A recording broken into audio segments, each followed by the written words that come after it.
உலகெங்கும் உள்ள ஜெயா டிவி நேயர்களுக்கு காலை வணக்கம். நம்ம இன்றைக்கி பார்த்துக்கிட்டு இருக்கிறது பாரம்பரிய வைத்தியம். பாரம்பரிய வைத்தியத்தில் சர்க்கரை நோய்க்கான மருந்து. சர்க்கரைக்கு எத்தனையோ மருத்துவம் சொல்லியிருக்கோம், அதுலேயும் இதுவும் ஒன்று. இதில் முக்கியமாக நாவலுடைய இலை, பட்டை, ஜாதிபத்திரி, மரமஞ்சள், பன்னீர் ரோஜா, தண்ணீர், இதெல்லாம் கூட்டு கலவையாக சேர்ந்து இப்போ நம்ம மருந்தாக தயாரிக்க போகிறோம். சர்க்கரை நோய் அப்படின்னு வந்துட்டாக்கா எல்லாரும் மாத்திரை வருடக்கணக்கில் ஆயில் முழுக்க எடுத்துக்கிட்டு இருக்காங்க. அது எடுத்தால் பக்க விளைவுகள் வரும் அப்படின்னு தெரிஞ்சும் எடுத்துக்கிட்டு இருக்காங்க. அப்படி எடுக்கவே கூடாது. சர்க்கரை டயட்டில் இருக்கோம் அப்படின்னு சொல்லிட்டு சாப்பிடாம இருந்து லோ சுகரில் போக விட்டால் தான் நம்ம உடம்புக்கு உயிருக்கே ஆபத்து. நிறைய அந்த மாதிரி தவறுகள் பண்ணுறாங்க. அதை குறைச்சிக்கிறலாம். சர்க்கரையே இல்லாமையும் போயிடுச்சுனாக்கா நம்ம உடம்புல ஞாபக சக்தி அப்படின்றது இல்லாமல் போயிடும். அதனால் சர்க்கரை அதிகம் இருந்துச்சுன்னா பயப்பட வேண்டாம்.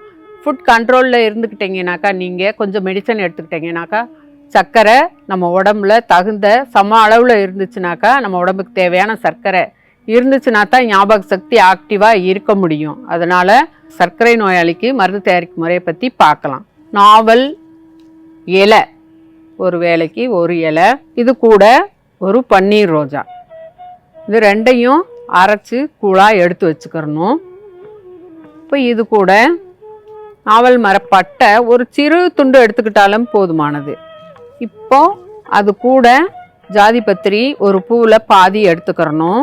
மரமஞ்சள், இது நம்ம இடித்து பொடியாக்குறது கஷ்டமாக இருக்கும். அதனால் நாட்டு மருந்து கடையில் நீங்கள் மரமஞ்சள் தூள் அப்படின்னு சொல்லி கேட்டு பொடியாக வாங்கி வச்சுக்கலாம். 3 அரைச்சி எடுத்த பொடி சின்ன ஸ்பூனில் இல்லை 1/4 ஸ்பூன் அளவுக்கு எடுத்து இது கூட கலந்துடலாம்.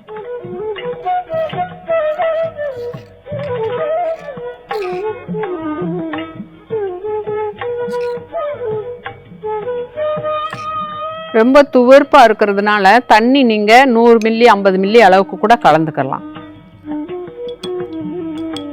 இந்த மருந்து தயார் பண்ணி காலையில் சாப்பாடு சாப்பிட்றதுக்கு முதல்ல வெறும் வயிறாக இருக்கிறப்போ ஒருவேளை தினமும் நீங்கள் குடிச்சிட்டு வாங்க. ஒரு 48 நாள், அதாவது ஹை சுகராக இருக்குது, 400 500 600ன்னு இருக்கிறவங்க ஒருவேளை இந்த மருந்தை குடிச்சிட்டு 1 மணி நேரம் கழித்து நீங்கள் எளிதில் சேர்க்கக்கூடிய சிறுதானிய உணவுகள் எடுத்துகிட்டு வந்தீங்கன்னாக்கா உங்களுக்கு சர்க்கரை கண்ட்ரோலில் இருக்கும். சர்க்கரையை கட்டுப்படுத்த ஜாதிபத்திரி, நாவல் இலை, நாவல் பட்டை, மரமஞ்சள், பன்னீர் ரோஜா, தண்ணீர், இதெல்லாம் கூட்டு கலவையாக சேர்த்து மருந்தாக தயாரித்து எடுத்துருக்கோம். இது அப்படியே குடித்தா ரொம்ப நல்லா இருக்கும். ஆனால் கொஞ்சம் துவப்புத்தன்மை இருக்கும். மெதுவாக குடித்து தினமும் ஒரே ஒரு முறை குடித்தா போதும். அந்த சர்க்கரை கட்டுப்படும். நம்ம உடலில் அந்த பாதம் எரியிறது எல்லாமே கட்டுப்படும். இந்த சர்க்கரையை கட்டுப்படுத்த இது ஒரு சிறந்த மருந்து. இந்த மருந்தை பயன்படுத்தி பயன்பெற வேண்டும் என்று கேட்டுக்கொள்கிறேன்.